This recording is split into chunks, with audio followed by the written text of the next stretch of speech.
Hi there, Ken Coscia here.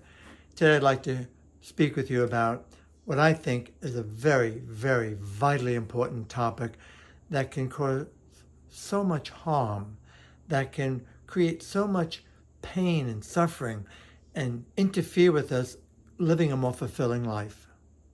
Can you guess? No, not stress, although it causes stress. Worry. If you've been following my work, you've probably heard me say many times that worry is like a rocking chair. It gives you something to do, but it gets you nowhere.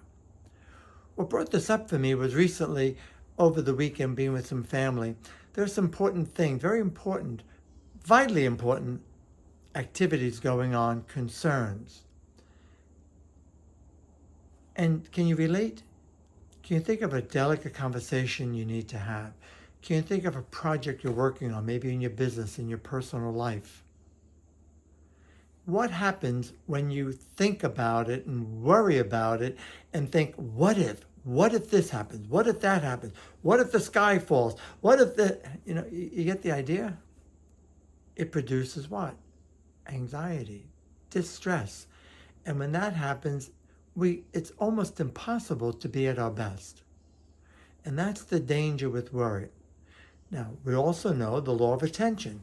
Whatever you give attention to, you give energy to. Whatever you give energy to will grow and multiply.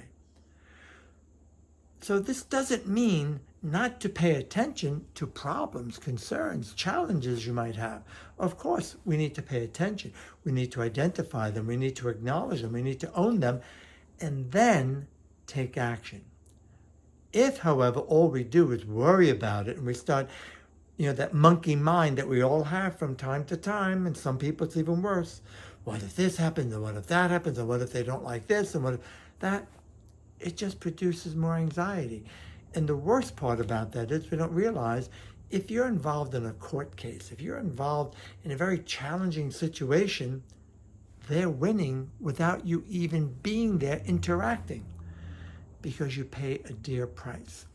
When we worry excessively and we go into fear mode, it produces anxiety. It causes the brain to go into anxiety or fear mode or stress mode.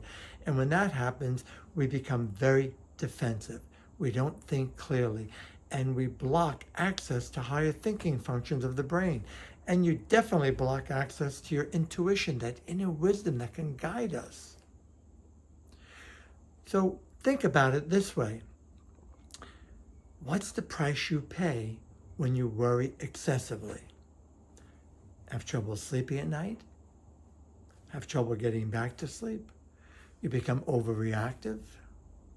And again, not at your best. It may sound so obvious, but yet is it? Or common sense even? And yet is it really common practice? Let's face it, unless you're a perfect human being, and I know I'm far from it, I in fact used to be, I affectionately say, the CEO of Warriors Anonymous, if there was such a club. Now I'm just a member.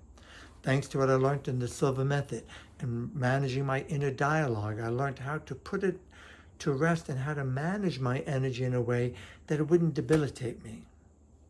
Far from perfect, I don't make that claim. But it's so important to be self-aware, to recognize how you think, how you react, how you talk to yourself when you're facing a challenge, when you're facing an opportunity, when you're facing a difficulty or a crisis or a problem. Because worry only produces more worry. It doesn't help. So what are some strategies? What are some things that you can do? First of all, get help. Second, plan, prepare.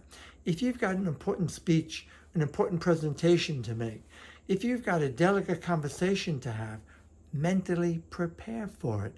Do your studying, ask for help, take a course, some training, whatever's appropriate that gives you. So you assess the situation, take a look at what's going on, what your challenges are, what you're facing, what the circumstances are, and then ask, now what can I do about this? How can I turn it around? What can I do to make it a little less negative? And that often means prepare. I've been doing this work for 53 years. Those of you who know, I started in 1971. And I can remember feeling such incredible stage fright until I learned how to manage worrying. When I was in high school, I was a B-plus student. I was in a private school, Severian High School. I was taking college level chemistry, calculus, sciences, maintaining a B-plus average. And yet when I went to the School of Engineering at Boston University, I was flunking out on academic probation. It took me a while. After I was introduced to the Silva Method, I turned all that around. I wound up, by managing this, graduating cum laude, and I was working full-time in the Boston area. However, what I came to understand was I was trying too hard because I was worried.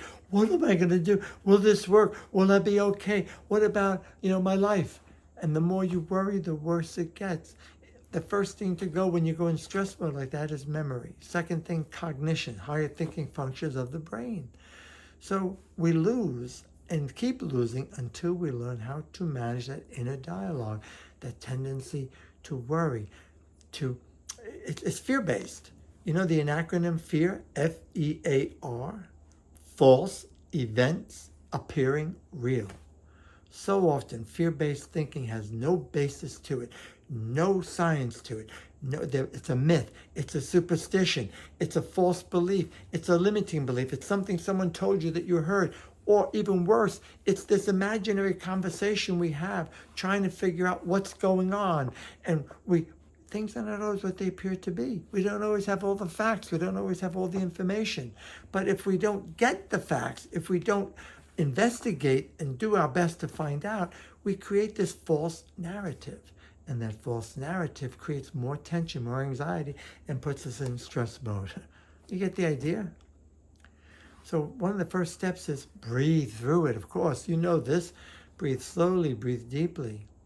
I recommend have a meditation practice. In the Silva Method, we teach dynamic meditation, which incorporates all the benefits of passive, meditation. If that's all you do, it's fantastic. And then you can think, you can concentrate, you can focus, you can mentally rehearse, you can use creative visualization. So take the time, eyelids closed, few slow deep breaths, and mentally rehearse your best self emerging in all that you do. Or have that conversation with that person and mentally rehearse it as if you were there with them in your imagination. You'll notice, because if you maintain, it'll help you feel more hopeful. If you maintain a negative attitude, a worrisome type attitude about what's going to happen and how it's going to go, you'll mess up. And what we are feeling inside has an influence through the mirror neurons on people. So when you mentally rehearse the conversation and you're imagining at your best and a positive outcome, and you're not just in a selfish way, in a greedy way, me, what's in it for them? What's in it for you? You got to include both the intrinsic and extrinsic benefits. It's a very powerful exercise. It's something that I teach to all my coach clients. It's something we do in the Silva Method in our classes, and we work on honing it as a skill. Even there are some neuroscience researchers who teach this now in their compassionate communications courses. It makes a difference. Another takeaway for you, another skill set, is you might be sleeping at night. You wake up and you're having difficulty getting back. Why? Because you're thinking, worrying of the next day. What about this? What about that? And maybe it's not worry. It might be anxious because you've got something great coming up, something you're looking forward to. So something that I find very helpful, I use myself all the time, more times than I want to admit, is if I wake up like that, I remind myself, it's time to sleep. You got to take command of your life, take command of your body. How? Take charge and say, now's the time to sleep, not to think, not to figure this out. I'll handle it in the morning when I get up. There's plenty of time for that. Now's the time to restore my energy. Now's the time to rest. You need a minimum 7 to 9 hours of sleep every night, and the best possible quality sleep. Here's a technique we use in the Silva Method. It's a pattern interrupter, as they call it in psychology. If you have a negative, worrisome thought, that may be a pattern of thought for you. We all have behavior patterns. We all have thought patterns that don't get us where we want to go, that are not serving our highest good. So if it's been learned, it's learned behavior, learned attitude, you can unlearn it. Fact. They teach this now in positive psychology classes. So what you can do is, if you notice a pattern of worry, worrisome thought, what if this? Stop immediately. Catch it as soon as you can and say to yourself mentally, cancel, cancel. It sounds goofy, doesn't it? Cancel, cancel, cancel, cancel. Say it. It's so ridiculous sounding. Nobody talks like that. It's like a big red light. It works better than anything I've heard out there. I've heard so many thought leaders try to use their variation, because most thought leaders, and I say this with humility, have gotten their start in the Silva Method. It stops it. And then you got to reframe it to something positive, your perspective. You can say something like, I'll get there. I'll figure this out somehow, some way. Slowly but surely, I'm making progress. Every day and every way, I'm getting healthier and healthier. Every day and every way, I'm making more and more progress toward realizing my goal. Make it believable. But nip it in the bud, the worrisome, negative type thinking. So important. I've seen so many very successful, very high-level people, and if they don't manage their inner dialogue, if they're not managing the tendency to worry, it's a game changer. And it's a positive game changer when you succeed in managing that. So I really hope this helps and that you work with it. You can do this. You are far more than what you think you are. You have incredible ability.